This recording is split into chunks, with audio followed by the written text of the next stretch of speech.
Oxford, 1924. Edited by Walter Scott. Hermes, The Mysteries of Egypt. The Life and Teachings of Thoth, Hermes Trismegistus. Thunder rolled.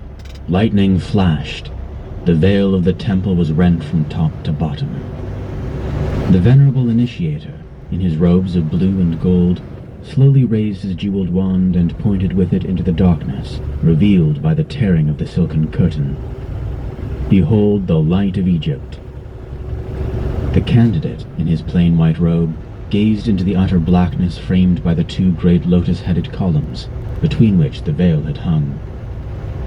As he watched, a luminous haze distributed itself throughout the atmosphere until the air was a mass of shining particles. The face of the neophyte was illumined again by the soft glow as he scanned the shimmering cloud for some tangible object. The initiator spoke again. This light which ye behold is the secret luminance of the mysteries. Whence it comes none knoweth, save the master of the light. Behold him. Suddenly, through the gleaming mist a figure appeared, surrounded by a flickering greenish sheen. The initiator lowered his wand, and bowing his head, placed one hand edgewise against his breast in humble salutation. The neophyte stepped back in awe, partly blinded by the glory of the revealed figure. Gaining courage, the youth gazed again at the Divine One. The form before him was considerably larger than that of a mortal man.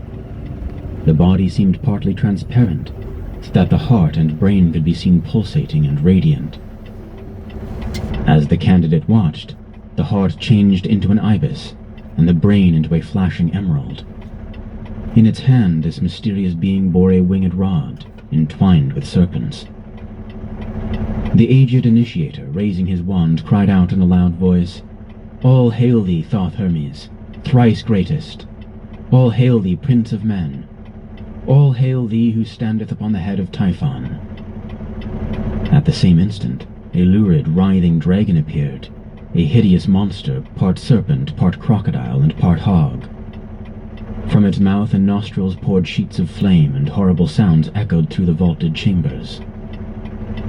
Suddenly Hermes struck the advancing reptile with the serpent-wound staff, and with snarling cry the dragon fell over upon its side, while the flames about it slowly died away. Hermes placed his foot upon the skull of the vanquished Typhon. The next instant, with a blaze of unbearable glory that sent the neophyte staggering backward against a pillar, the immortal Hermes, followed by streamers of greenish mist, passed through the chamber and faded into nothingness. Suppositions concerning the identity of Hermes. Iamblichus averred that Hermes was the author of 20,000 books. Manetho increased the number to more than 36,000. See James Gardner. Figures which make it evident that a solitary individual, even though he be overshadowed by divine prerogative, could scarcely have accomplished such a monumental labor. Among the arts and sciences which it is affirmed Hermes revealed to mankind were medicine, chemistry, law, art, astrology, music, rhetoric, magic, philosophy, geography, mathematics, especially geometry, anatomy, and oratory. Orpheus was similarly acclaimed by the Greeks.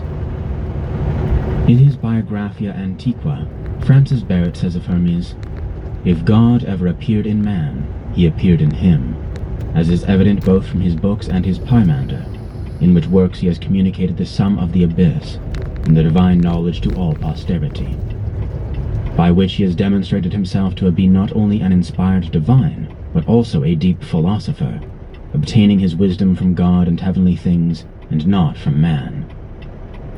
His transcendent learning caused Hermes to be identified with many of the early sages and prophets.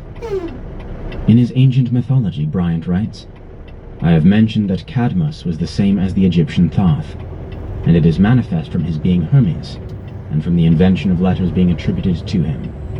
Investigators believe that it was Hermes who was known to the Jews as Enoch, called by Kenealy the second messenger of God.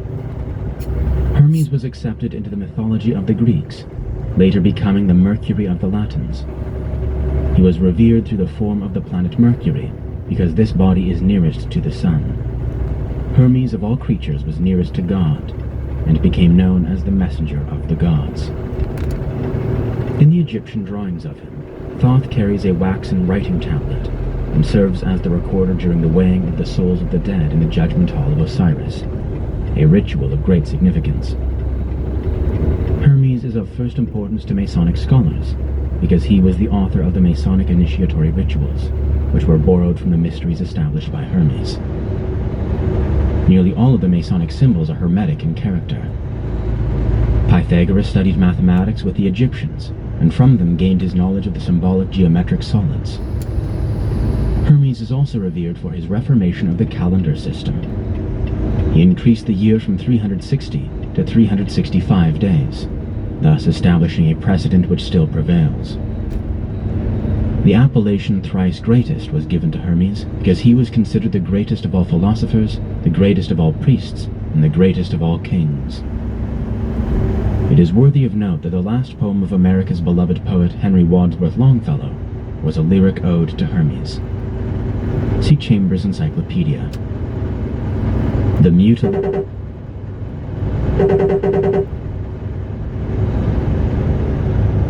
History of Chemistry has written, leaving the Chaldean and earliest Egyptian periods, of which we have remains but no record, and from which no names of either chemists or philosophers have come down to us, we now approach the historic period, when books were written, not at first upon parchment or paper, but upon papyrus. A series of early Egyptian books is attributed to Hermes Trismegistus, who may have been a real savant, or may be a personification of a long succession of writers.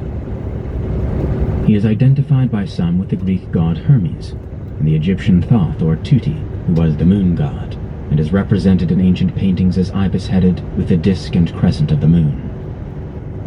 The Egyptians regarded him as the god of wisdom, letters, and the recording of time. It is in consequence of the great respect entertained for Hermes by the old alchemists that chemical writings were called hermetic, and that the phrase hermetically sealed is still in use to designate the closing of a glass vessel by fusion, after the manner of chemical manipulators. We find the same root in the hermetic medicines of Paracelsus and the hermetic Freemasonry of the Middle Ages. Among the fragmentary writings believed to have come from the stylus of Hermes are two famous works. The first is the Emerald Table, and the second is the Divine Piemander, or as it is more commonly called, the Shepherd of Men, a discussion of which follows. One outstanding point in connection with Hermes is that he was one of the few philosopher-priests of pagandom upon whom the early Christians did not vent their spleen. Some church fathers went so far as to declare that Hermes exhibited many symptoms of intelligence, and that if he had only been born in a more enlightened age so that he might have benefited by their instructions, he would have been a really great man. In his Stromata, Clement of Alexandria, one of the few chroniclers of pagan lore whose writings have been preserved to this age, gives practically all the information that is known concerning the original 42 books of Hermes, and the importance with which these books were regarded by both the temporal and spiritual powers of Egypt. Clement describes one of their ceremonial processions as follows. For the Egyptians pursue a philosophy of their own. This is principally shown by their sacred ceremonial. For the first advances the singer, bearing some one of the symbols of music. For they say that he must learn two of the books of Hermes, the one of which contains the hymns of the gods, the second the regulations for the king's life. And after the singer advances the astrologer, with a horology in his hand, and a palm the symbols of astrology. He must have the astrological books of Hermes, which are 4 in number, always in his mouth. Of these, one is about the order of the fixed stars that are visible, and another about the conjunctions and luminous appearances of the sun and moon, and the rest respecting their risings. Next in order advances the sacred scribe, with wings on his head, and in his hand a book and rule, in which were writing ink and the reed with which they write. And he must be acquainted with what are called hieroglyphics, and know about cosmography and geography, the positions of the sun and moon, and about the 5 planets, also the description of Egypt, and the chart of the Nile, and the description of the equipment of the priests and of the place consecrated to them, and about the measures and the things in use in the sacred rites. Then the stole keeper follows those previously mentioned, with the cubit of justice and the cup for libations.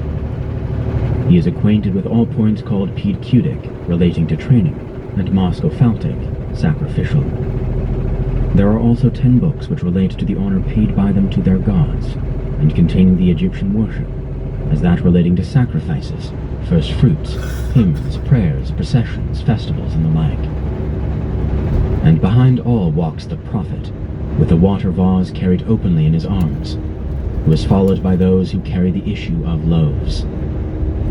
He, as being the governor of the temple, learns the 10 books called hieratic, as they contain all about the laws and the gods and the whole of the training of the priests. For the prophet is, among the Egyptians, also over the distribution of the revenues. There are then 42 books of Hermes indispensably necessary, of which the 36 containing the whole philosophy of the Egyptians are learned by the forementioned personages, and the other 6, which are medical, by the pastophoroi, image-bearers, treating of the structure of the body and of disease and of instruments and medicines and about the eyes, and the last about women. One of the greatest tragedies of the philosophic world was the loss of nearly all of the 42 books of Hermes mentioned in the foregoing. These books disappeared during the burning of Alexandria, for the Romans, and later the Christians, realized that until these books were eliminated, they could never bring the Egyptians into subjection. The volumes which escaped the fire were buried in the desert, and their location is now known to only a few initiates of the secret schools. The Book of Thoth. While Hermes still walked the earth with men, he entrusted to his chosen successors the sacred Book of Thoth. This work contained the secret processes by which the regeneration of humanity was to be accomplished, and also served as the key to his other writings. Nothing definite is known concerning the contents of the Book of Thoth, other than that its pages were covered with strange hieroglyphic figures and symbols, which gave to those acquainted with their use unlimited power over the spirits of the air and the subterranean divinities. When certain areas of the brain are stimulated by the secret processes of the mysteries, the consciousness of man is extended, and he is permitted to behold the immortals and enter into the presence of the superior gods. The Book of Thoth described the method whereby this stimulation was accomplished. In truth, therefore, it was the key to immortality. According to legend, the Book of Thoth was kept in a golden box in the inner sanctuary of the temple. There was but one key, and this was in the possession of the Master of the Mysteries, the highest initiate of the Hermetic Arcanum. He alone knew what was written in the secret book. The Book of Thoth was lost to the ancient world with the decay of the mysteries, but its faithful initiates carried it sealed in the sacred casket into another land. The book is still in existence, and continues to lead the disciples of this age into the presence of the immortals. No other information can be given to the world concerning it now, but the apostolic succession from the first Hierophant initiated by Hermes himself remains unbroken to this day, and those who are peculiarly fitted to serve the immortals may discover this priceless document if they will search sincerely and tirelessly for it. It has been asserted that the Book of Thoth is in reality the mysterious Tarot of the Bohemians, a strange emblematic book of 78 leaves, which has been in possession of the gypsies since the time when they were driven from their ancient temple, the Serapeum. According to the secret histories, the gypsies were originally Egyptian priests. There are now in the world several secret schools privileged to initiate candidates into the mysteries, but in nearly every instance, they lighted their altar fires from the flaming torch of Herm. Hermes in his Book of Thoth revealed to all mankind the one way, and for ages, the wise of every nation and every faith have reached immortality by the way established by Hermes in the midst of the darkness for the redemption of humankind. Poimandres, the Vision of Hermes. The Divine Piemander of Hermes Mercurius Trismegistus is one of the earliest of the Hermetic writings now extant. While probably not in its original form, having been remodeled during the first centuries of the Christian era and incorrectly translated since, this work undoubtedly contains many of the original concepts of the Hermetic cultus. The Divine Piemander consists of 17 fragmentary writings gathered together and put forth as one work. The second book of the Divine Piemander, called Poimandres, or the Vision, is believed to describe the method by which the divine wisdom was first revealed to Hermes. It was after Hermes had received this revelation that he began his ministry, teaching to all who would listen the secrets of the invisible universe as they had been unfolded to him.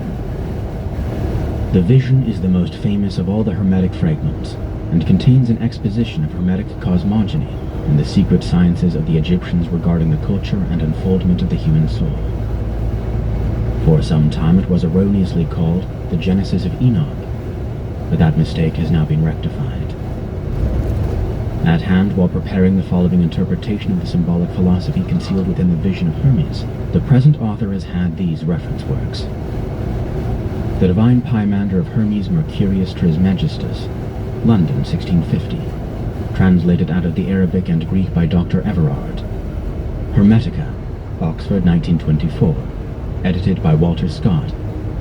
Hermes, The Mysteries of Egypt, Philadelphia, 1925, by Edouard Schur, and The Thrice Greatest Hermes, London, 1906, by G.R.S. Mead.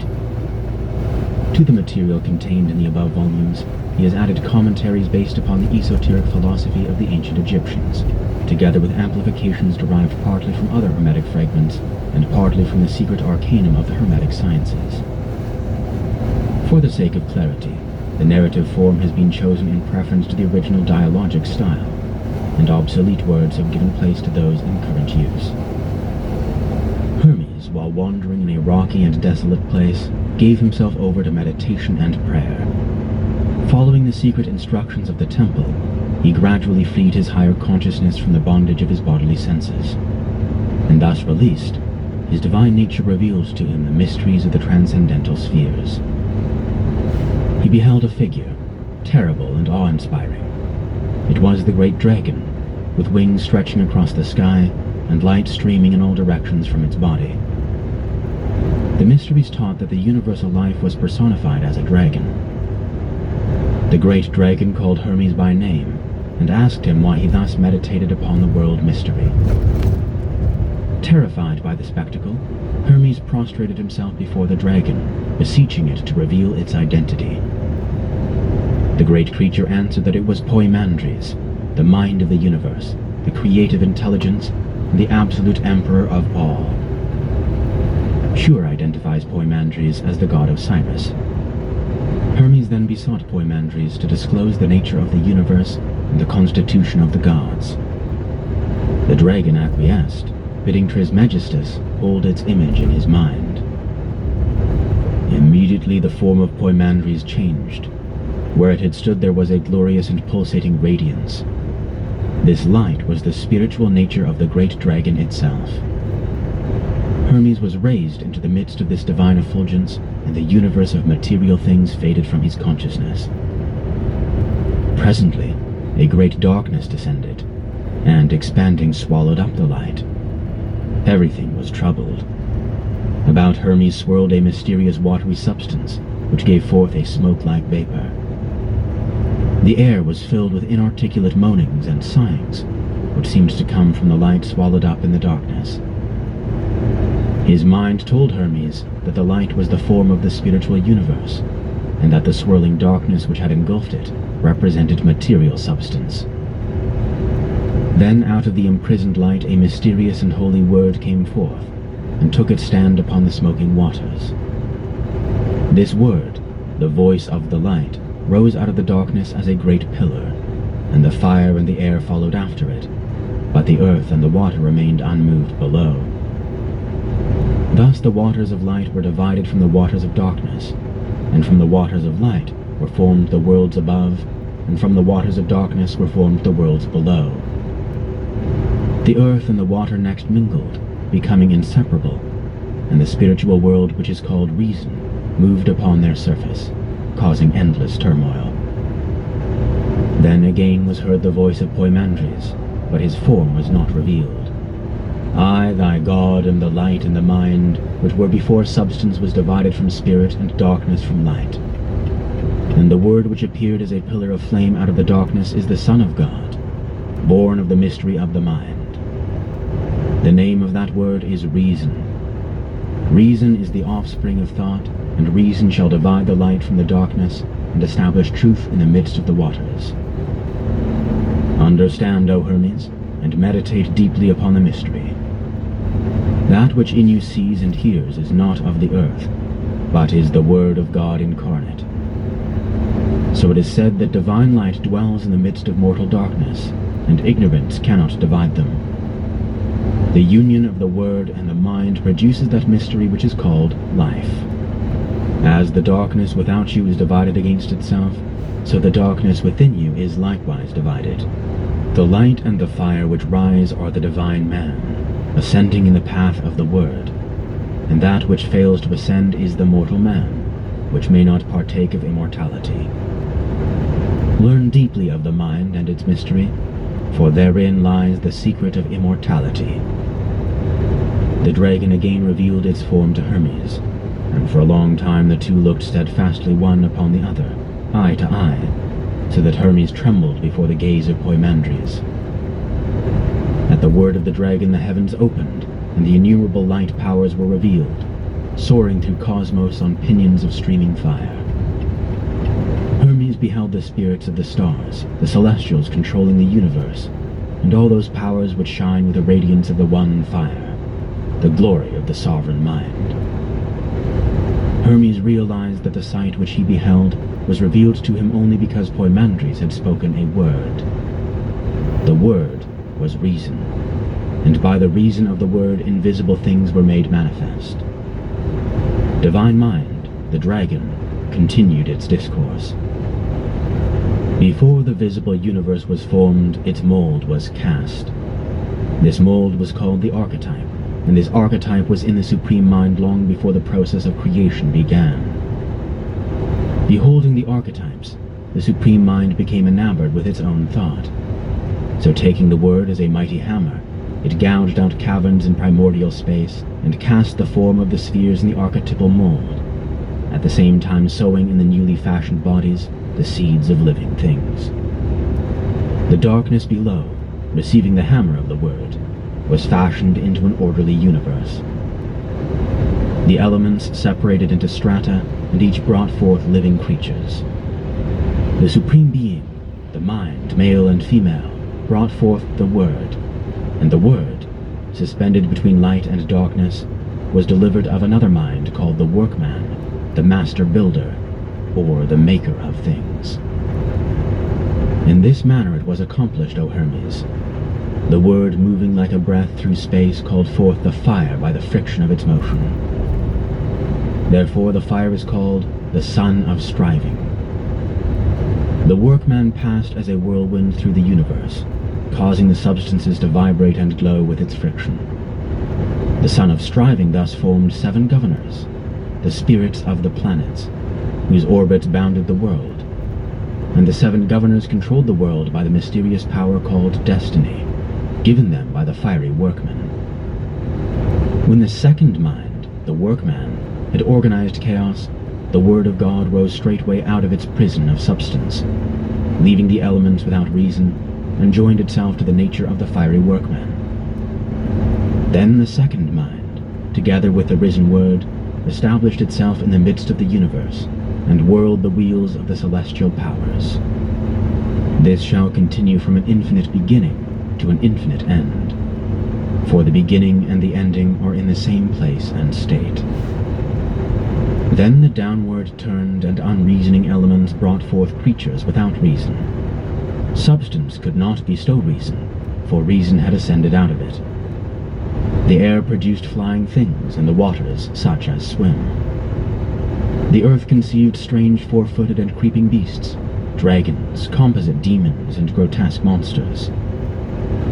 Then the Father, the Supreme Mind, being light and life, fashioned a glorious universal man in its own image. Not an earthly man, but a heavenly man dwelling in the light of God. The Supreme Mind loved the man it had fashioned, and it delivered to him the control of the creations and workmanships. The man, desiring to labor, took up his abode in the sphere of generation, and observed the works of his brother, the second mind, which sat upon the ring of the fire. And having beheld the achievement of the fiery workman, he willed also to make things, and his father gave permission. The 7 governors, of whose powers he partook, rejoiced, and each gave the man a share of its own nature. The man longed to pierce the circumference of the circles and understand the mystery of him who sat upon the eternal fire. Having already all power, he stooped down and peered through the 7 harmonies, and, breaking through the strength of the circles, made himself manifest to nature stretched out below. The man, looking into the depths, smiled, for he beheld a shadow upon the earth, and a likeness mirrored in the waters, which shadow and likeness were a reflection of himself. The man fell in love with his own shadow, and desired to descend into it. Coincident with the desire, the intelligent thing united itself with the unreasoning image or shape. Nature, beholding the descent, wrapped herself about the man whom she loved, and the two were mingled. For this reason earthy man is composite. Within him is the sky man, immortal and beautiful. Without is nature, mortal and destructible. Thus, suffering is the result of the immortal man's falling in love with his shadow, and giving up reality to dwell in the darkness of illusion. For being immortal, man has the power of the 7 governors, also the life, the light, and the word. But being mortal, he is controlled by the rings of the governors, fate or destiny. Of the immortal man it should be said that he is hermaphrodite, or male and female, and eternally watchful. He neither slumbers nor sleeps, and is governed by a father also both male and female, and ever watchful. Such is the mystery kept hidden to this day, for nature being mingled in marriage with the sky man, brought forth a wonder most wonderful. 7 men, all bisexual, male and female, and upright of stature, each one exemplifying the natures of the 7 governors. These, O Hermes, are the 7 races, species, and wheels. After this manner were the 7 men generated. Earth was the female element, and water the male element, and from the fire and the ether they received their spirits, and nature produced bodies after the species and shapes of men. And man received the life and light of the great dragon, and of the life was made his soul, and of the light his mind. And so all these composite creatures containing immortality, but partaking of mortality, continued in this state for the duration of a period. They reproduced themselves out of themselves, for each was male and female. But at the end of the period, the knot of destiny was untied by the will of God, and the bond of all things was loosened. Then all living creatures, including man, which had been hermaphroditical, were separated, the males being set apart by themselves, and the females likewise, according to the dictates of reason. Then God spoke to the holy word within the soul of all things, saying, "Increase in increasing, and multiply in multitudes, all you my creatures and workmanships. Let him that is endued with mind know himself to be immortal, and that the cause of death is the love of the body. And let him learn all things that are, for he who has recognized himself enters into the state of good." And when God had said this, Providence, with the aid of the 7 governors and harmony, brought the sexes together, making the mixtures and establishing the generations, and all things were multiplied according to their kind.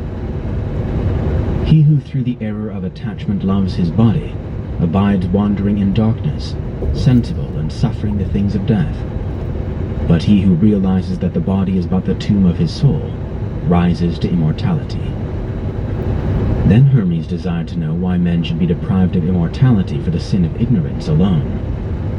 The great dragon answered, "To the ignorant, the body is supreme, and they are incapable of realizing the immortality that is within them. Knowing only the body which is subject to death, they believe in death, because they worship that substance which is the cause and reality of death." Then Hermes asked how the righteous and wise pass to God, to which Poimandres replied, "That which the word of God said, say I. Because the Father of all things consists of life and light, whereof man is made. If therefore a man shall learn and understand the nature of life and light, Then he shall pass into the eternity of life and light. Hermes next inquired about the road by which the wise attained to life eternal, and Poimandres continued, "Let the man endued with a mind mark, consider and learn of himself, and with the power of his mind divide himself from his not-self, and become a servant of reality." Hermes asked if all men did not have minds, and the great dragon replied, "Take heed what you say, for I am the mind, the eternal teacher. I am the father of the Word, the redeemer of all men, and in the nature of the wise the Word takes flesh. By means of the Word, the world is saved. I, Thoth, the father of the Word, the mind, come only unto men that are holy and good, pure and merciful, that live piously and religiously, and my presence is an inspiration and a help to them. For when I come, they immediately know all things and adore the universal Father. Before such wise and philosophic ones die, they learn to renounce their senses, knowing that these are the enemies of their immortal souls. I will not permit the evil senses to control the bodies of those who love me, nor will I allow evil emotions and evil thoughts to enter them. I become as a porter or doorkeeper and shut out evil, protecting the wise from their own lower nature. But to the wicked, the envious and the covetous, I come not, for such cannot understand the mysteries of mind. Therefore I am unwelcome. I leave them to the avenging demon that they are making in their own souls, for evil each day increases itself and torments man more sharply, and each evil deed adds to the evil deeds that are gone before, until finally evil destroys itself. The punishment of desire is the agony of unfulfillment. Hermes bowed his head in thankfulness to the great dragon who had taught him so much, and begged to hear more concerning the ultimate of the human soul. So Poimandres resumed. At death, the material body of man is returned to the elements from which it came, and the invisible divine man ascends to the source from whence he came, namely the 8th sphere. The evil passes to the dwelling place of the demon, and the senses, feelings, desires, and body passions return to their source, namely the 7 governors, whose natures in the lower man destroy, but in the invis-spiritual man give life. After the lower nature has returned to the brutishness, the higher struggles again to regain its spiritual estate. It ascends the 7 rings, upon which sit the 7 governors, and returns to each their lower powers in this manner. Upon the first ring sits the moon, and to it is returned the ability to increase and diminish. Upon the second ring sits Mercury, and to it are returned machinations, deceit, and craftiness. Upon the third ring sits Venus, and to it are returned the lusts and passions. Upon the fourth ring sits the Sun, and to this lord are returned ambitions. Upon the fifth ring sits Mars, and to it are returned rashness and profane boldness. Upon the sixth ring sits Jupiter, and to it are returned the sense of accumulation and riches. And upon the seventh ring sits Saturn, the gate of chaos, and to it are returned falsehood and evil plotting. Then, being naked of all the accumulations of the 7 rings, the soul comes to the 8th sphere, namely the ring of the fixed stars. Here, freed of all illusion, it dwells in the light and sings praises to the Father in a voice which only the pure of spirit may understand. Behold, O Hermes, there is a great mystery in the 8th sphere, for the Milky Way is the seed ground of souls, and from it they drop into the rings, and to the Milky Way they return again from the wheels of Saturn. But some cannot climb the 7-runged ladder of the rings, so they wander in darkness below, and are swept into eternity with the illusion of sense and earthiness. The path to immortality is hard, and only a few find it. The rest await the great day when the wheels of the universe shall be stopped, and the immortal sparks shall escape from the sheaths of substance. Woe unto those who wait, for they must return again, unconscious and unknowing, to the seed ground of stars, and await a new beginning. Those who are saved by the light of the mystery which I have revealed unto you, O Hermes, and which I now bid you to establish among men, shall return again to the Father who dwelleth in the white light, and shall deliver themselves up to the light, and shall be absorbed into the light, and in the light they shall become powers in God.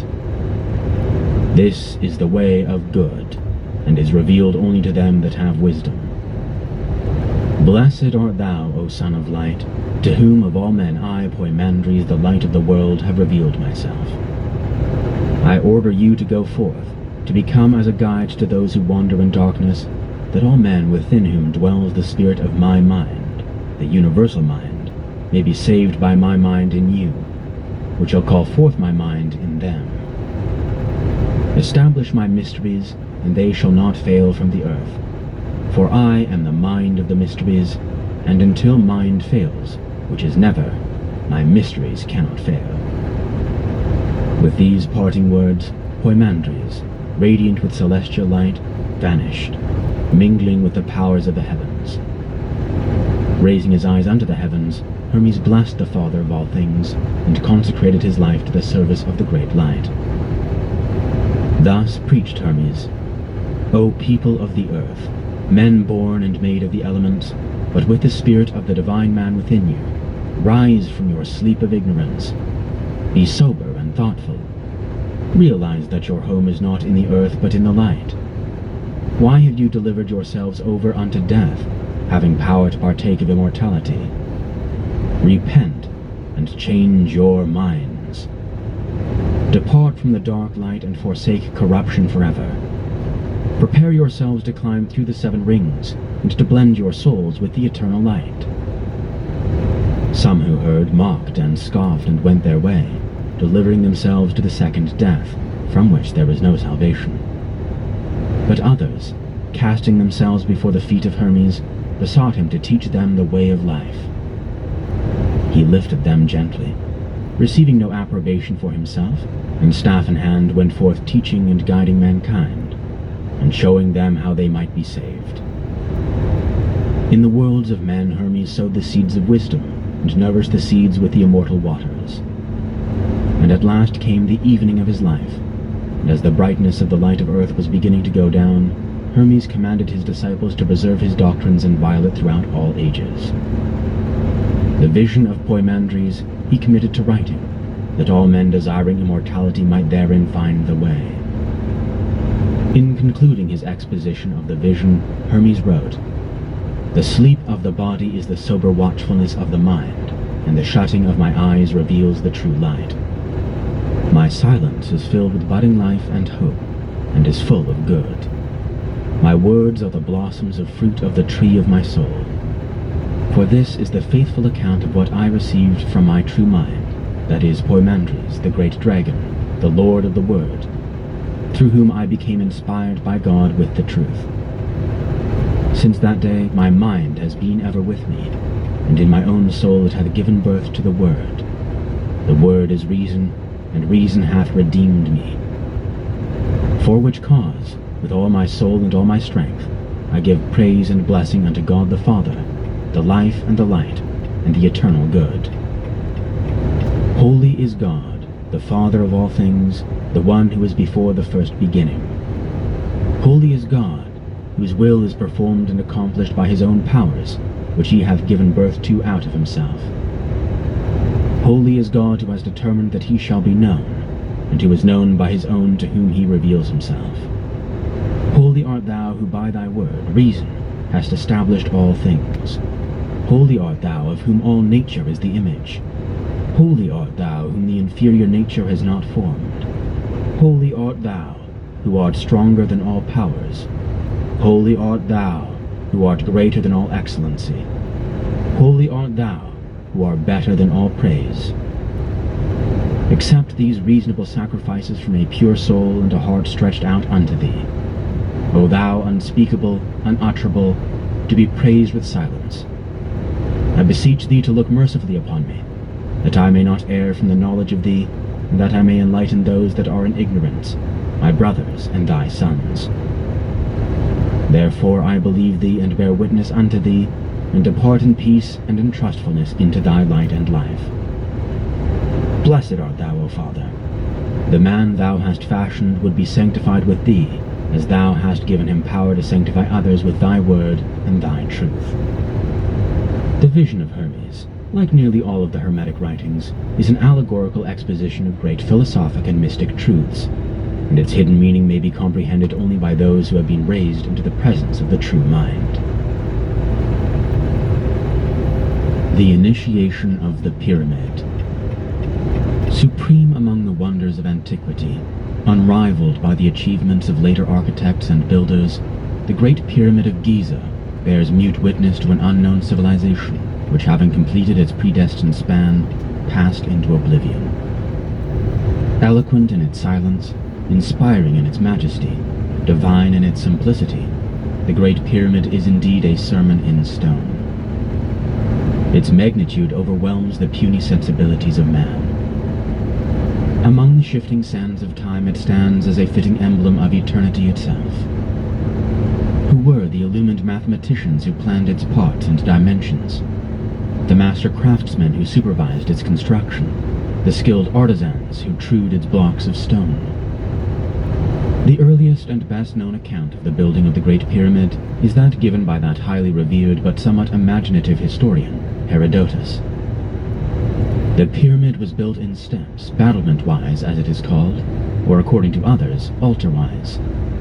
After laying the stones for the base, they raised the remaining stones to their places by means of machines, formed of short wooden planks. The first machine raised them from the ground to the top of the first step.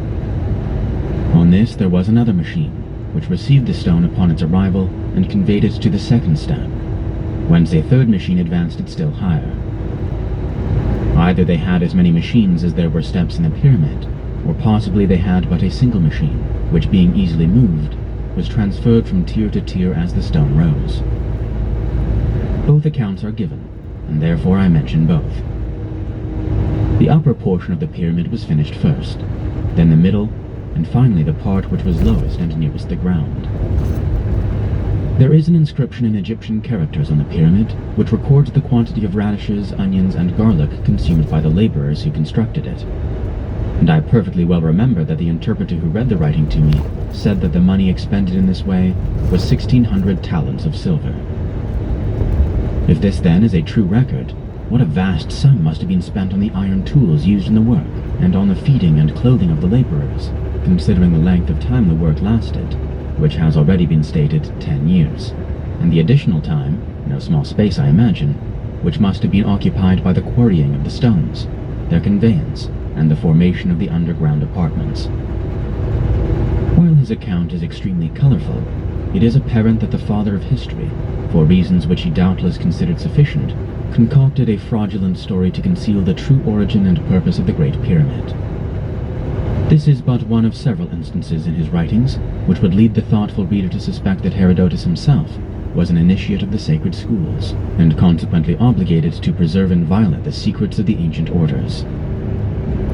The theory advanced by Herodotus, and now generally accepted, that the pyramid was the tomb of the pharaoh Cheops, cannot be substantiated. In fact, Manetho, Eratosthenes, and Diodorus Siculus all differ from Herodotus, as well as from each other, regarding the name of the builder of this supreme edifice. The Sepulchral Vault, which according to the Lepsius law of pyramid construction should have been finished at the same time as the monument or sooner, was never completed.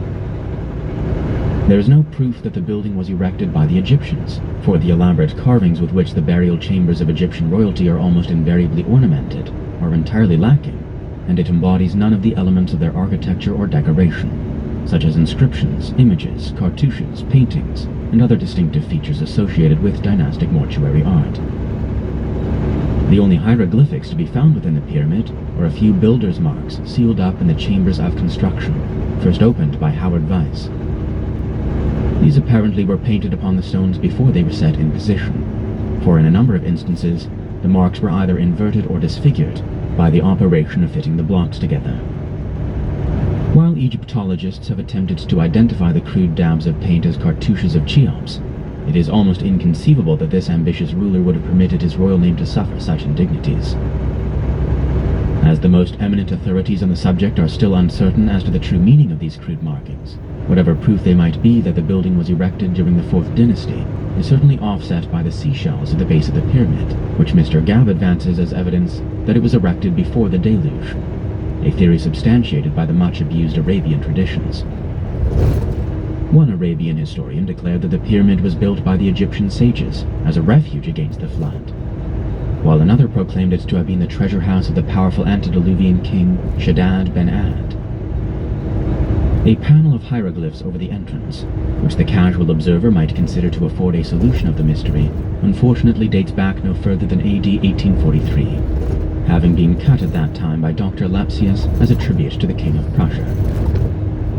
Caliph al-Ma'mun, an illustrious descendant of the Prophet, inspired by stories of the immense treasures sealed within its depths, journeyed from Baghdad to Cairo, AD 820, with a great force of workmen to open the mighty pyramid. When Caliph al-Ma'mun first reached the foot of the Rock of Ages and gazed up at its smooth, glistening surface, a tumult of emotions undoubtedly racked his soul. The casing stones must have been in place at the time of his visit, for the Caliph could find no indication of an entrance. 4 perfectly smooth surfaces confronted him. Following vague rumors, he set his followers to work on the north side of the pyramid, with instructions to keep on cutting and chiseling until they discovered something. To the Muslims, with their crude instruments and vinegar, it was a Herculean effort to tunnel a full 100 feet through the limestone. Many times they were on the point of rebellion, but the word of the Caliph was law, and the hope of a vast fortune buoyed them up. At last, on the eve of total discouragement, fate came to their rescue. A great stone was heard to fall somewhere in the wall near the toiling and disgruntled Arabs. Pushing on toward the sound with renewed enthusiasm, they finally broke into the descending passage, which leads into the subterranean chamber. They then chiseled their way around the great stone portcullis, which had fallen into a position barring their progress, and attacked and removed one after another the granite plugs which for a while continued to slide down the passage leading from the Queen's chamber above. Finally, no more blocks descended, and the way was clear for the followers of the Prophet. But where were the treasures? From room to room the frantic workmen rushed, looking in vain for loot. The discontent of the Muslims reached such a height that Caliph al-Ma'mun, who had inherited much of the wisdom of his illustrious father, the Caliph al-Rashid, sent to Baghdad for funds, which he caused to be secretly buried near the entrance of the pyramid. He then ordered his men to dig at that spot, and great was their rejoicing when the treasure was discovered, the workmen being deeply impressed by the wisdom of the antediluvian monarch, who had carefully estimated their wages and thoughtfully caused the exact amount to be buried for their benefit. The Caliph then returned to the city of his fathers, and the Great Pyramid was left to the mercy of succeeding generations.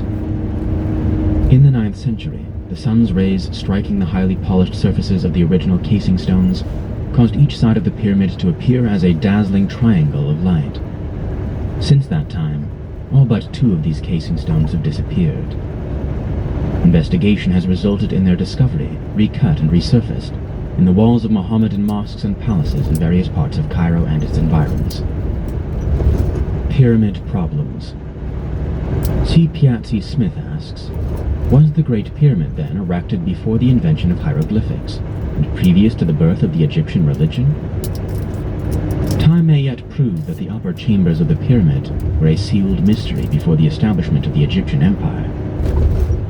In the subterranean chamber, however, are markings which indicate that the Romans gained admission there. In the light of the secret philosophy of the Egyptian initiates, W. Harmon, by a series of extremely complicated yet exact mathematical calculations, determined that the first ceremonial of the period was performed 68,890 years ago, on the occasion when the star Vega, for the first time, sent its ray down the descending passage into the pit. The actual building of the pyramid was accomplished in a period of from 10 to 15 years immediately preceding this date. While such figures doubtless will evoke the ridicule of modern Egyptologists, they are based upon an exhaustive study of the principles of sidereal mechanics as incorporated into the structure of the pyramid by its initiated builders. If the casing stones were in position at the beginning of the 9th century, the so-called erosion marks upon the outside were not due to water. The theory also that the salt upon the interior stones of the pyramid is evidence that the building was once submerged is weakened by the scientific fact that this kind of stone is subject to exudations of salt. While the building may have been submerged, at least in part, during the many thousands of years since its erection, the evidence adduced to prove this point is not conclusive.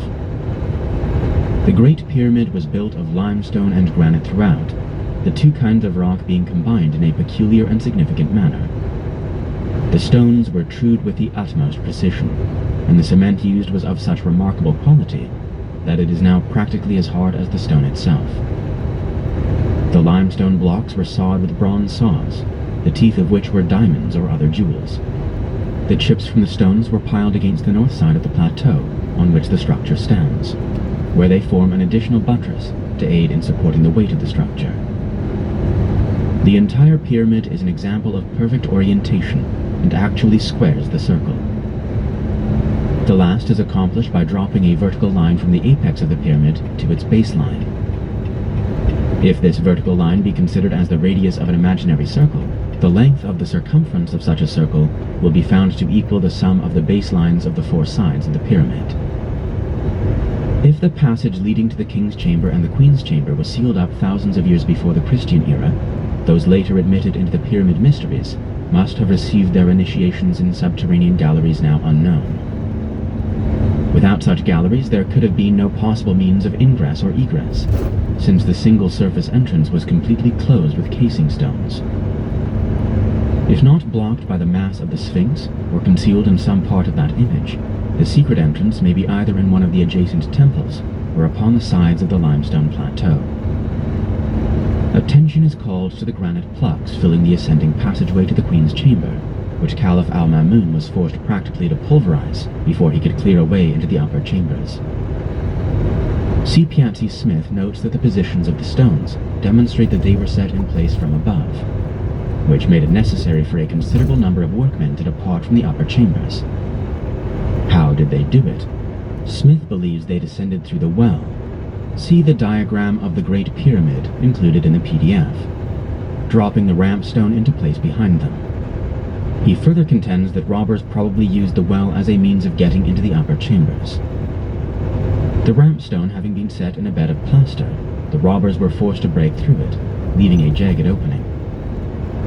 Mr. Dupre, an architect who has spent years investigating the pyramids, differs from Smith, however, in that he believes the well itself to be a robber's hole, being the first successful attempt made to enter the upper chambers from the subterranean chamber, then the only open section of the pyramid. Mr. Dupre bases his conclusion upon the fact that the well is merely a rough hole, and the grotto an irregular chamber, without any evidence of the architectural precision with which the remainder of the structure was erected. The diameter of the well also precludes the possibility of its having been dug downward. It must have been gouged out from below, and the grotto was necessary to supply air to the thieves. It is inconceivable that the pyramid builders would break one of their own ramp stones and leave its broken surface and a gaping hole in the side wall of their otherwise perfect gallery.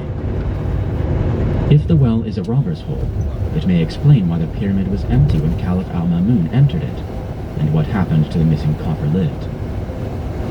A careful examination of the so-called unfinished subterranean chamber, which must have been the base of operations for the robbers, might disclose traces of their presence, or show where they piled the rubble which must have accumulated as a result of their operations. While it is not entirely clear by what entrance the robbers reached the subterranean chamber, it is improbable that they used the descending passageway. There is a remarkable niche in the north wall of the Queen's chamber, which the Mohammedan guides glibly pronounce to be a shrine. The general shape of this niche, however, with its walls converging by a series of overlaps, like those of the Grand Gallery, would indicate that originally it had been intended as a passageway. Efforts made to explore this niche have been non-productive, but Mr. Dupre believes an entrance to exist here, through which, if the well did not exist at the time, the workmen made their exit from the pyramid after dropping the stone plugs into the ascending gallery.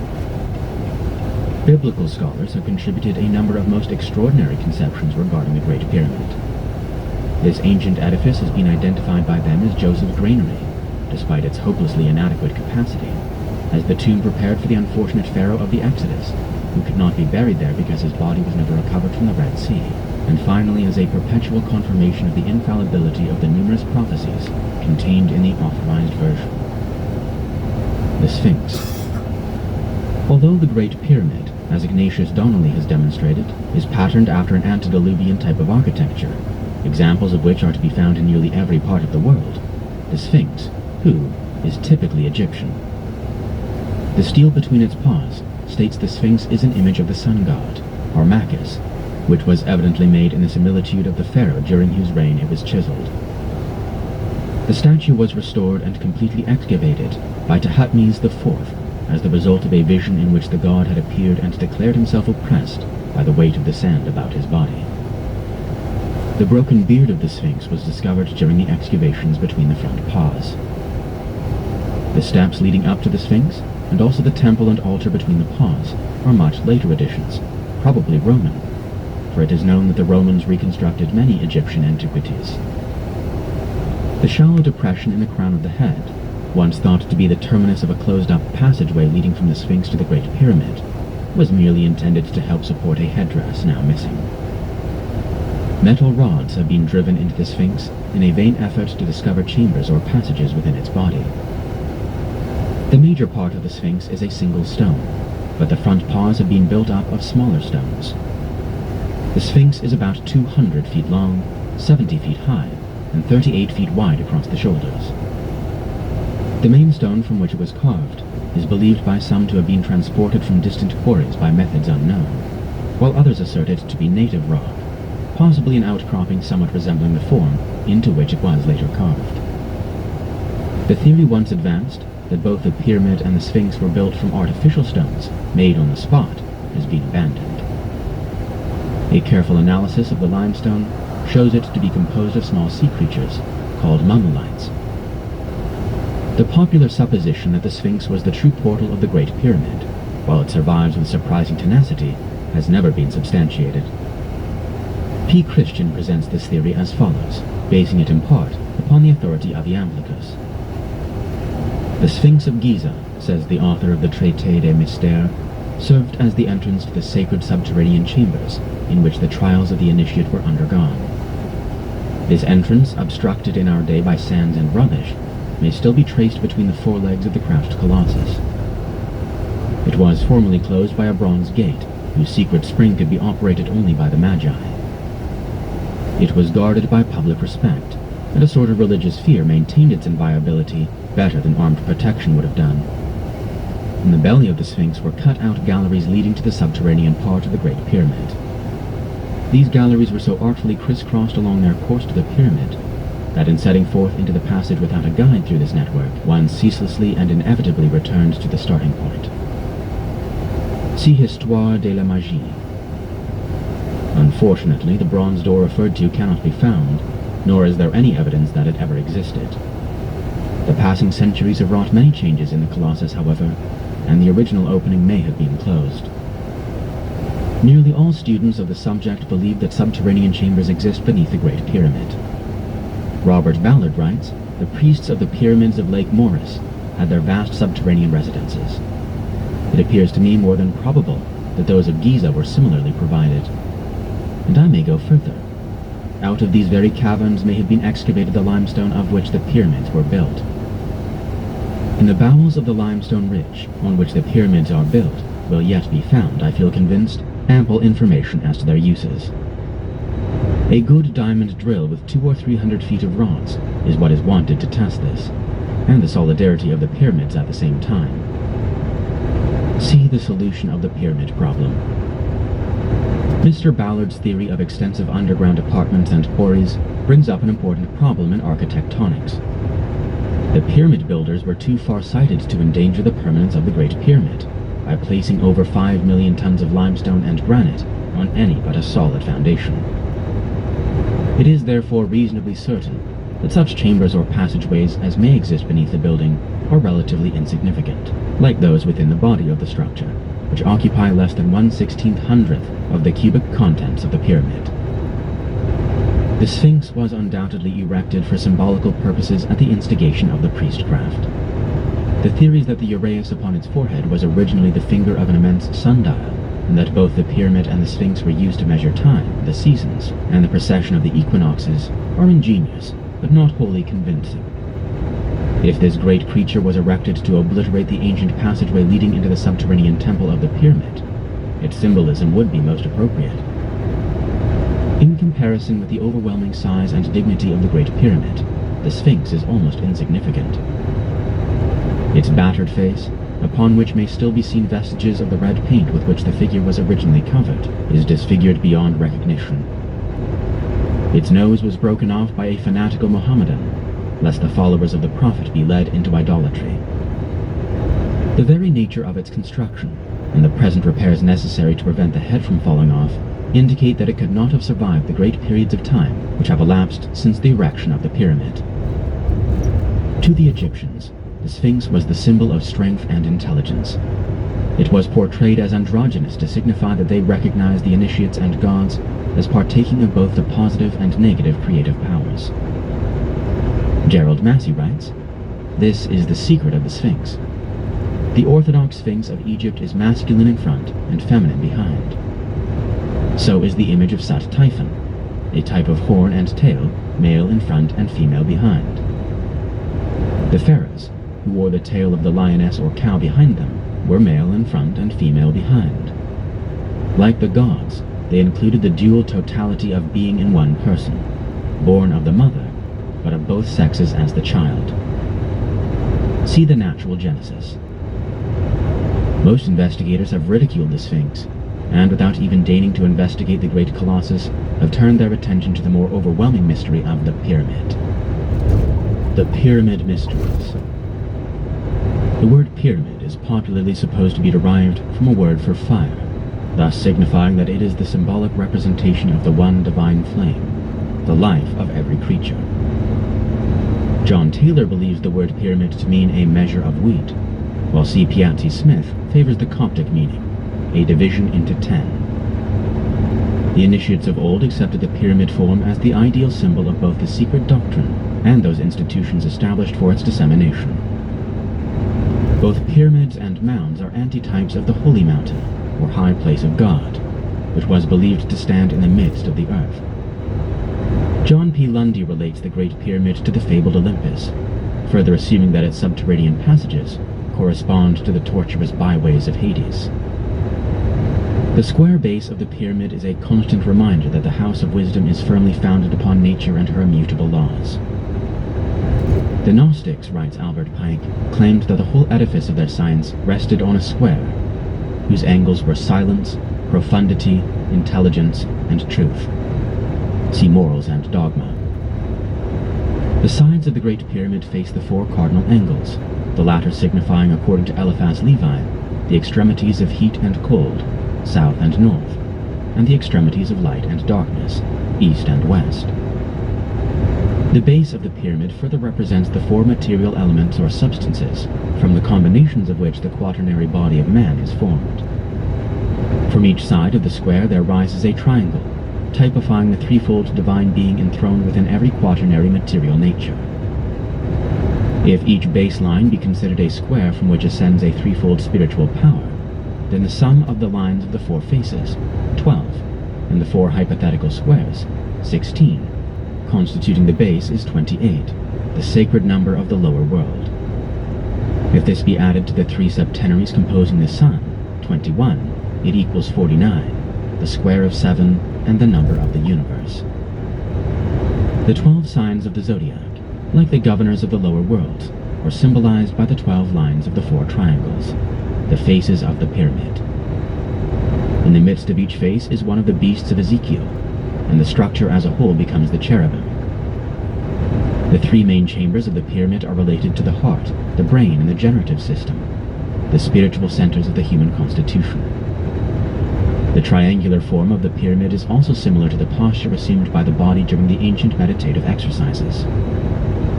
The mysteries taught that the divine energies from the gods descended upon the top of the pyramid, which was likened to an inverted tree with its branches below and its roots at its apex. From this inverted tree, the divine wisdom is disseminated by streaming down the diverging sides and radiating throughout the world. The size of the capstone of the Great Pyramid cannot be accurately determined, for while most investigators have assumed that it was once in place, no vestige of it now remains. There is a curious tendency among the builders of great religious edifices to leave their creations unfinished, thereby signifying that God alone is complete. The capstone, if it existed, was itself a miniature pyramid, the apex of which again would be capped by a smaller block of similar shape, and so on ad infinitum. The capstone, therefore, is the epitome of the entire structure. Thus, the pyramid may be likened to the universe, and the capstone to man. Following this chain of analogy, the mind is the capstone of man, the spirit the capstone of the mind, and God, the epitome of the whole, the capstone of the spirit.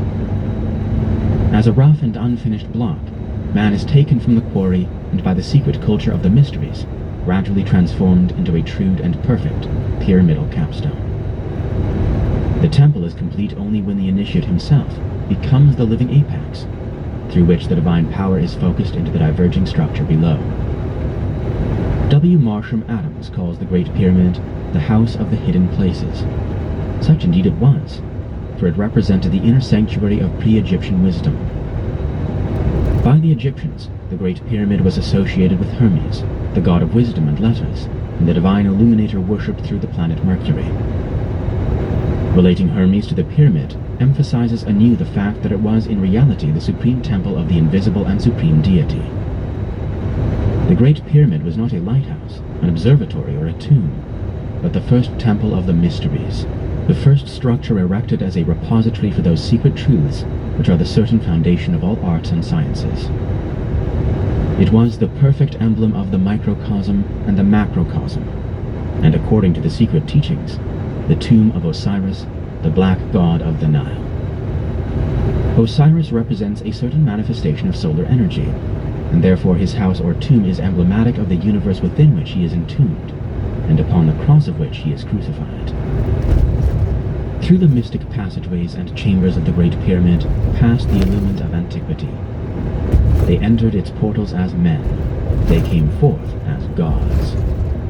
It was the place of the second birth, the womb of the mysteries, and wisdom dwelt in it as God dwells in the hearts of men. Somewhere in the depths of its recesses, there resided an unknown being who was called the Initiator, or the Illustrious One, robed in blue and gold, and bearing in his hand the sevenfold key of eternity.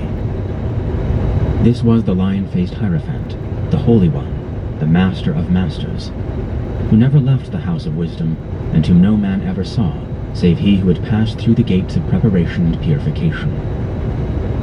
It was in these chambers that Plato, he of the broad brow, came face to face with the wisdom of the ages, personified in the Master of the Hidden House. Who was the Master dwelling in the mighty pyramid, the many rooms of which signified the worlds in space? The Master whom none might behold save those who had been born again. He alone fully knew the secret of the pyramid, but he has departed the way of the wise, and the house is empty. The hymns of praise no longer echo in muffled tones through the chambers. The neophyte no longer passes through the elements and wanders among the seven stars. The candidate no longer receives the word of life from the lips of the Eternal One. Nothing now remains that the eye of man can see but an empty shell, the outer symbol of an inner truth. And men call the house of God a tomb. The technique of the mysteries was unfolded by the sage illuminator, the master of the secret house. The power to know his guardian spirit was revealed to the new initiate. The method of disentangling his material body from his divine vehicle was explained. And to consummate the magnum opus, there was revealed the divine name, the secret and unutterable designation of the supreme deity, by the very knowledge of which man and his God are made consciously one. With the giving of the name, the new initiate became himself a pyramid, within the chambers of whose soul numberless other human beings might also receive spiritual enlightenment. In the king's chamber was enacted the drama of the second death. Here the candidate, after being crucified upon the cross of the solstices and the equinoxes, was buried in a great coffin. There is a profound mystery to the atmosphere and temperature of the king's chamber.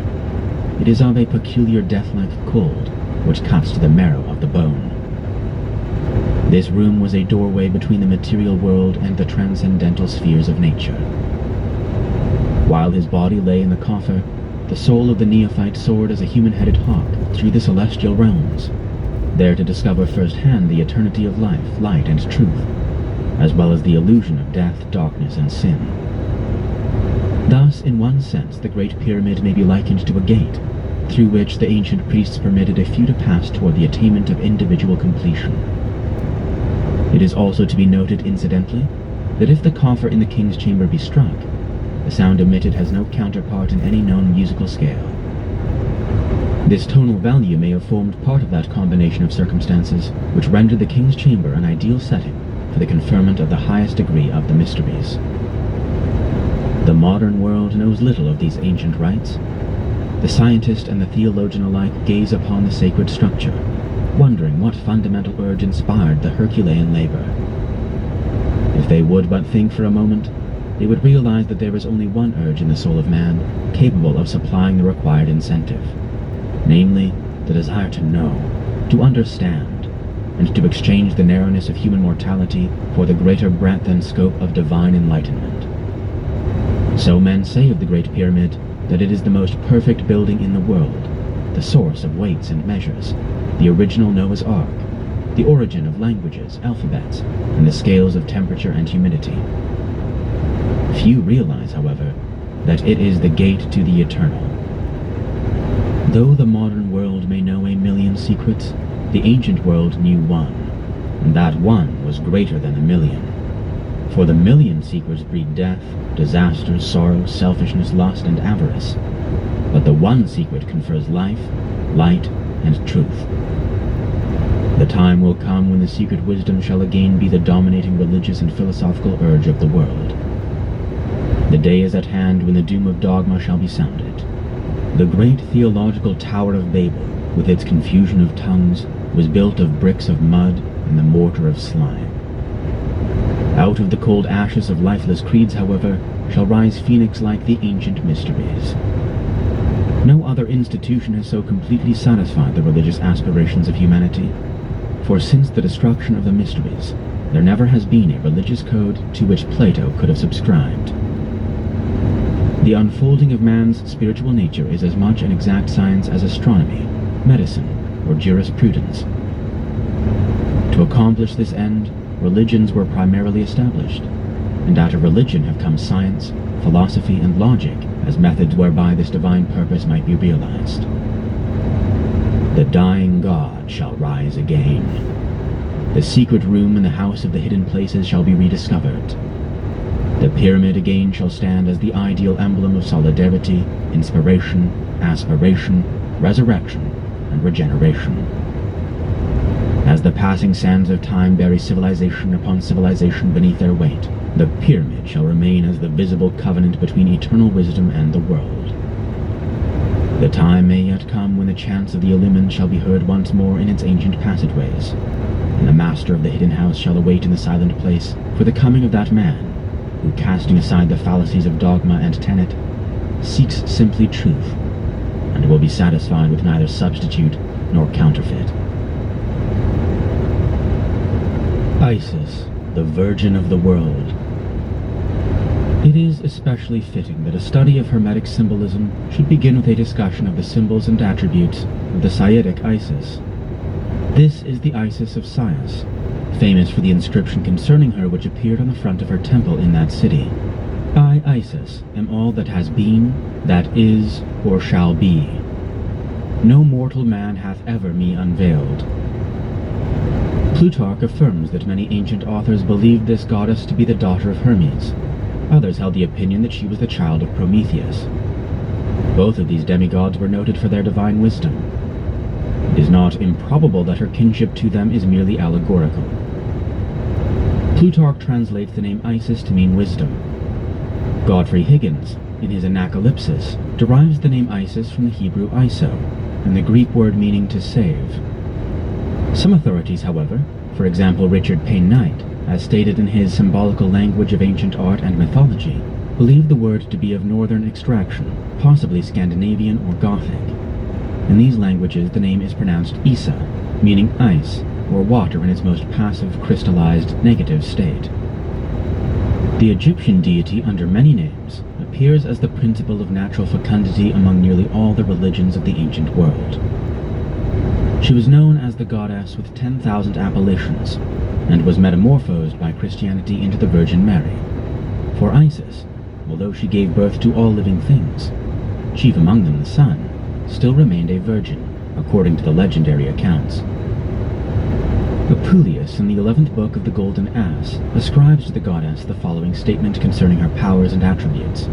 Behold, I, moved by thy prayers, am present with thee. I who am nature, the parent of things, the queen of all the elements, the primordial progeny of ages, the supreme of divinities, the sovereign of the spirits of the dead, the first of the celestials, and the uniform resemblance of gods and goddesses.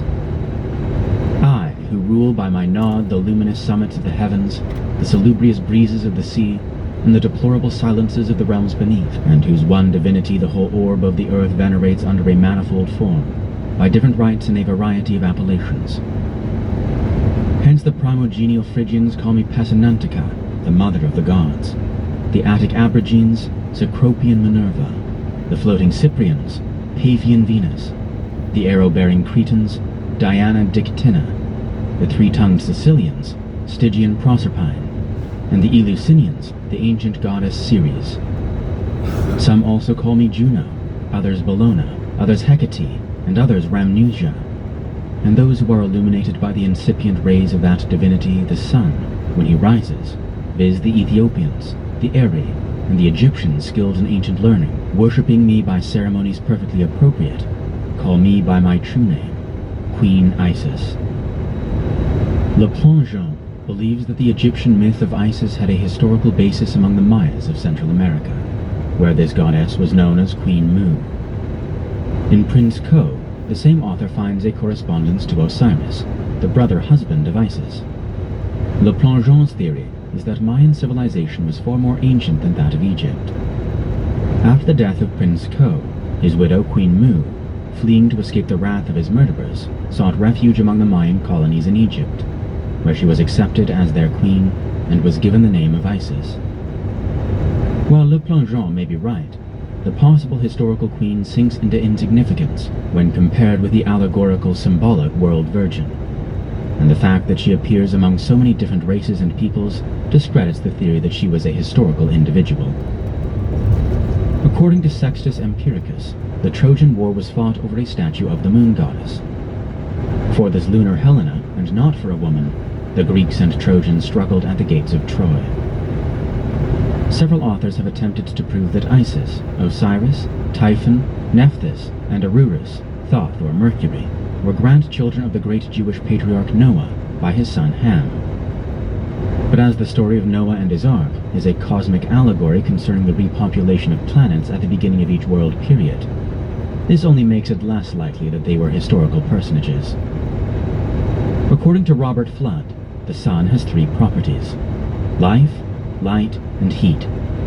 These three vivify and vitalize the three worlds: spiritual, intellectual, and material.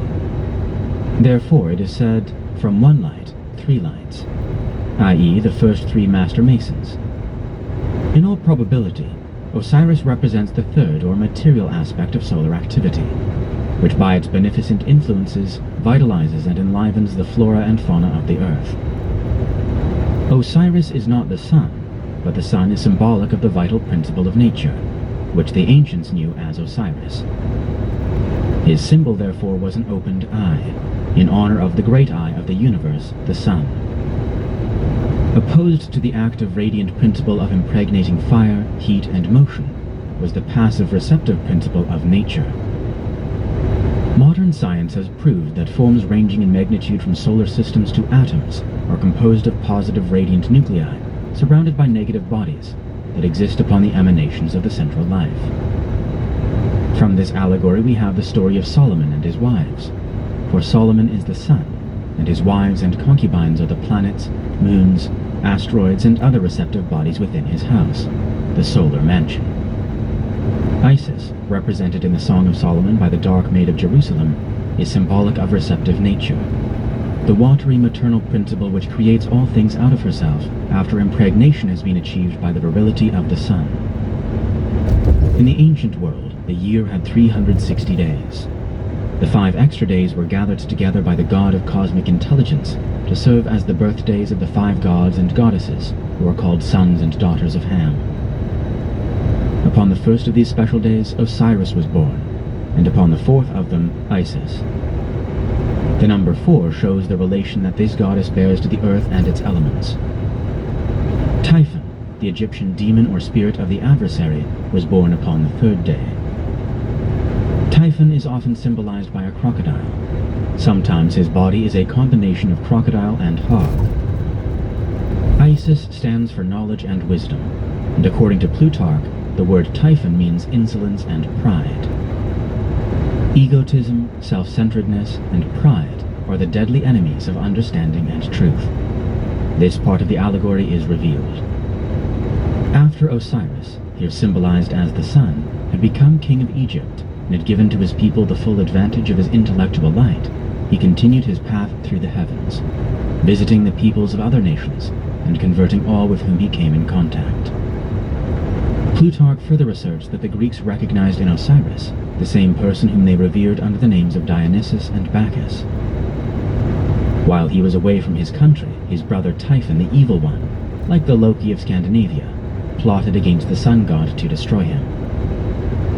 Gathering 72 persons as fellow conspirators, he attained his nefarious end in a most subtle manner. He had a wonderful ornamented box made just the size of the body of Osiris. This he brought into a banquet hall, where the gods and goddesses were feasting together. All admired the beautiful chest, and Typhon promised to give it to the one whose body fitted it most perfectly. One after another lay down in the box, but in disappointment rose again, until at last Osiris also tried. The moment he was in the chest, Typhon and his accomplices nailed the cover down and sealed the cracks with molten lead. They then cast the box into the Nile, down which it floated to the sea. Plutarch states that the date upon which this occurred was the 17th day of the month Athir, when the sun was in the constellation of Scorpio. This is most significant, for the scorpion is the symbol of treachery. The time when Osiris entered the chest was also the same season that Noah entered the ark to escape from the deluge. Plutarch further declares that the Pans and Satyrs, the nature spirits and elementals, first discovered that Osiris had been murdered. These immediately raised an alarm, and from this incident, the word panic, meaning fright or amazement of the multitudes, originated. Isis, upon receiving the news of her husband's murder, which she had learned from some children who had seen the murderers making off with the box, at once robed herself in mourning and started forth in quest of him. At length Isis discovered that the chest had floated to the coast of Byblos. There it had lodged in the branches of a tree, which in a short time miraculously grew up around the box. This so amazed the king of that country that he ordered the tree to be cut down and a pillar made from its trunk to support the roof of his palace. Isis, visiting Byblos, recovered the body of her husband, but it was again stolen by Typhon, who cut it into 14 parts, which he scattered all over the earth. Isis, in despair, began gathering up the severed remains of her husband, but found only 13 pieces. The 14th part, the phallus, she reproduced in gold, for the original had fallen into the river Nile and had been swallowed by a fish. Typhon was later slain in battle by the son of Osiris. Some of the Egyptians believed that the souls of the gods were taken to heaven, where they shone forth as stars. It was supposed that the soul of Isis gleamed from the dog star, while Typhon became the constellation of the bear. It is doubtful, however, whether this idea was ever generally accepted. Among the Egyptians, Isis is often represented with a headdress consisting of the empty throne chair of her murdered husband, and this peculiar structure was accepted during certain dynasties as her hieroglyphic. The headdresses of the Egyptians have great symbolic and emblematic importance, for they represent the auric bodies of the superhuman intelligences, and are used in the same way that the nimbus, halo, and aureole are used in Christian religious art. Frank C. Higgins, a well-known Masonic symbolist, has astutely noted that the ornate headgears of certain gods and pharaohs are inclined backward at the same angle as the Earth's axis. The robes, insignia, jewels, and ornamentations of the ancient hierophants symbolize the spiritual energies radiating from the human body. Modern science is rediscovering many of the lost secrets of Hermetic philosophy.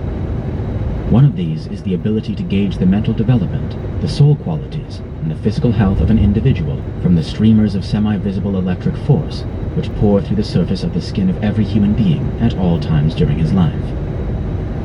For details concerning a scientific process of making the auric emanations visible, see The Human Atmosphere by Dr. Walter J. Kilner. Isis is sometimes symbolized by the head of a cow. Occasionally, the entire animal is her symbol. The first gods of the Scandinavians were licked out of blocks of ice by the mother cow, Adhumla, who symbolized the principle of natural nutriment and fecundity because of her milk. Occasionally, Isis is represented as a bird. She often carries in one hand the crux ansata, the symbol of eternal life, and in the other the flowered scepter, symbolic of her authority. Thoth Hermes Trismegistus, the founder of Egyptian learning, the wise man of the ancient world, gave to the priests and philosophers of antiquity the secrets which have been preserved to this day in myth and legend. These allegories and emblematic figures conceal the secret formulae for spiritual, mental, moral, and physical regeneration, commonly known as the mystic chemistry of the soul, alchemy. These sublime truths were communicated to the initiates of the mystery schools, but were concealed from the profane. The latter, unable to understand the abstract philosophical tenets, worshipped the concrete sculptured idols, which were emblematic of these secret truths. The wisdom and secrecy of Egypt are epitomized in the Sphinx, which has preserved its secret from the seekers of 100 generations. The mysteries of Hermeticism, the great spiritual truths hidden from the world by the ignorance of the world, and the keys of the secret doctrines of the ancient philosophers, are all symbolized by the Virgin Isis. Veiled from head to foot, she reveals her wisdom only to the tried and initiated few who have earned the right to enter her sacred presence, tear from the veiled figure of nature its shroud of obscurity, and stand face to face with the divine reality. The explanations in these pages of the symbols peculiar to the Virgin Isis are based, unless otherwise noted, on selections from a free translation of the fourth book of Bibliothèque des Philosophes Hermétiques, entitled The Hermetical Signification of the Symbols and Attributes of Isis, with interpolations by the compiler to amplify and clarify the text. The statues of Isis were decorated with the sun, moon, and stars, and many emblems pertaining to the earth, over which Isis was believed to rule, as the guardian spirit of nature personified. Several images of the goddess have been found, upon which the marks of her dignity and position were still intact. According to the ancient philosophers, she personified universal nature, the mother of all productions. The deity was generally represented as a partly nude woman, often pregnant, sometimes loosely covered with a garment either of green or black color, or of 4 different shades intermingled: black, white, yellow, and red. Apuleius describes her as follows. In the first place, then, her most copious and long hairs, being gradually intorted and promiscuously scattered on her divine neck, were softly defluous. A multiform crown, consisting of various flowers, bound the sublime summit of her head.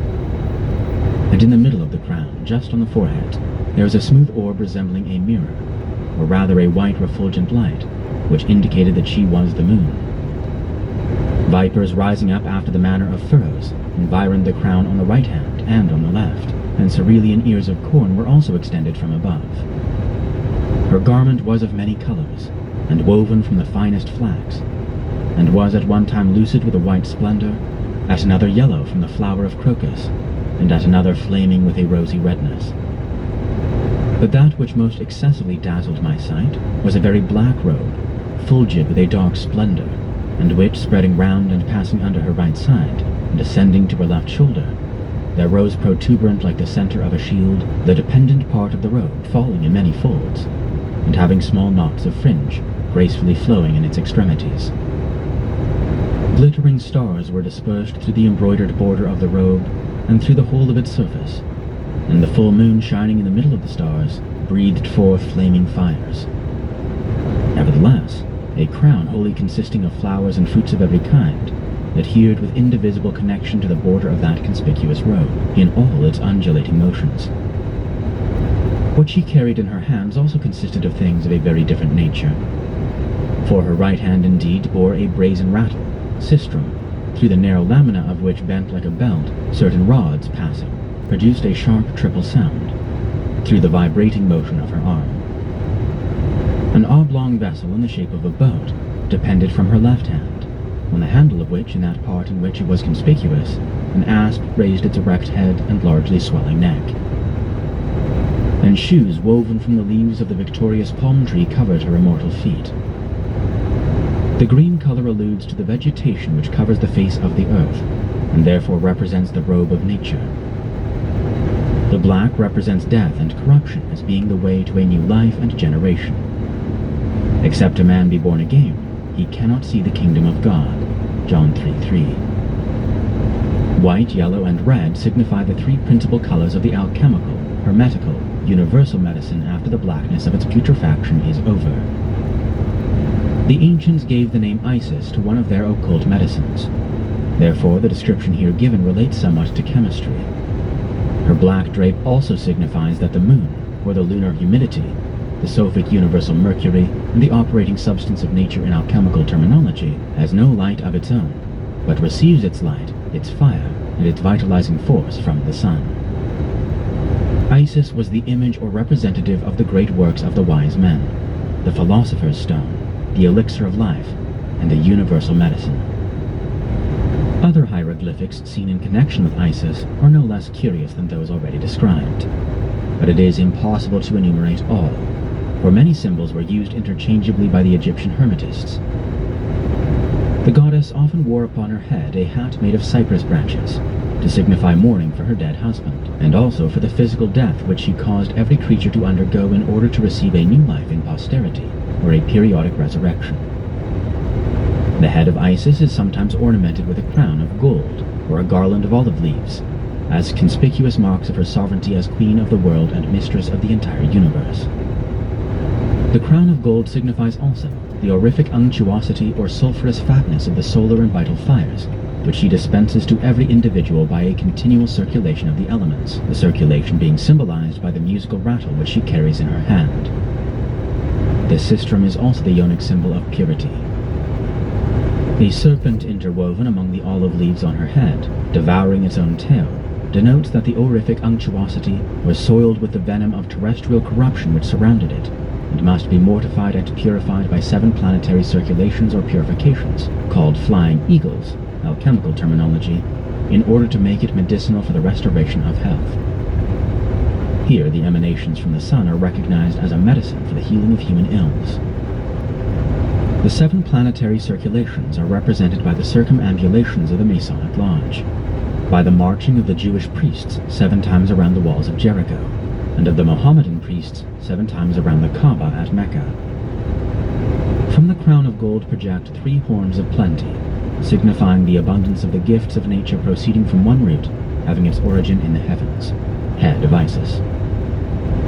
In this figure, the pagan naturalists represent all the vital powers of the 3 kingdoms and families of sublunary nature: mineral, plant, and animal, man considered as an animal. At one of her ears was the moon, and at the other the sun, to indicate that these 2 were the agent and patient, or father and mother principles of all natural objects, and that Isis, or nature, makes use of these 2 luminaries to communicate her powers to the whole empire of animals, vegetables, and minerals. On the back of her neck were the characters of the planets and the signs of the zodiac, which assisted the planets in their functions. This signified that the heavenly influences directed the destinies of the principles and sperms of all things, because they were the governors of all sublunary bodies, which they transformed into little worlds made in the image of the greater universe. Isis holds in her right hand a small sailing ship with the spindle of a spinning wheel for its mast. From the top of the mast projects a water jug, its handle shaped like a serpent swelled with venom. This indicates that Isis steers the bark of life, full of troubles and miseries, on the stormy ocean of time. The spindle symbolizes the fact that she spins and cuts the thread of life. These emblems further signify that Isis abounds in humidity, by means of which she nourishes all natural bodies, preserving them from the heat of the sun by humidifying them with the nutritious moisture from the atmosphere. Moisture supports vegetation, but this subtle humidity, life ether, is always more or less infected by some venom proceeding from corruption or decay. It must be purified by being brought into contact with the invisible cleansing fire of nature. This fire digests, perfects, and revitalizes this substance, in order that the humidity may become a universal medicine to heal and renew all the bodies in nature. The serpent throws off its skin annually, and is thereby renewed, symbolic of the resurrection of the spiritual life from the material nature. This renewal of the earth takes place every spring, when the vivifying spirit of the sun returns to the countries of the northern hemisphere. The symbolic virgin carries in her left hand a sistrum and a symbol, or square frame of metal, which when struck gives the keynote of nature, Thoth, sometimes also an olive branch, to indicate the harmony she preserves among natural things with her regenerating power. By the processes of death and corruption, she gives life to a number of creatures of diverse forms through periods of perpetual change. The symbol is made square instead of the usual triangular shape, in order to symbolize that all things are transmuted and regenerated according to the harmony of the four elements. Dr. Sigismund Backstrom believed that if a physician could establish harmony among the elements of earth, fire, air, and water, and unite them into a stone, the philosopher's stone, symbolized by the six-pointed star or two interlaced triangles, he would possess the means of healing all disease. Dr. Backstrom further stated that there was no doubt in his mind that the universal omnipresent fire, spirit of nature, does all and is all in all. By attraction, repulsion, motion, heat, sublimation, evaporation, excitation, inspissation, coagulation, and fixation, the universal fire, spirit, manipulates matter and manifests throughout creation. Any individual who can understand these principles and adapt them to the three departments of nature becomes a true philosopher. From the right breast of Isis protruded a bunch of grapes, and from the left an ear of corn or a sheaf of wheat, golden in color. These indicate that nature is the source of nutrition for plant, animal, and human life, nourishing all things from herself. The golden color in the wheat, corn, indicates that in the sunlight or spiritual gold is concealed the first sperm of all life. On the girdle surrounding the upper part of the body of the statue appear a number of mysterious emblems. The girdle is joined together in front by four golden plates, the elements, placed in the form of a square. This signified that Isis, or nature, the first matter, alchemical terminology, was the essence of the four elements, life, light, heat, and force, which quintessence generated all things.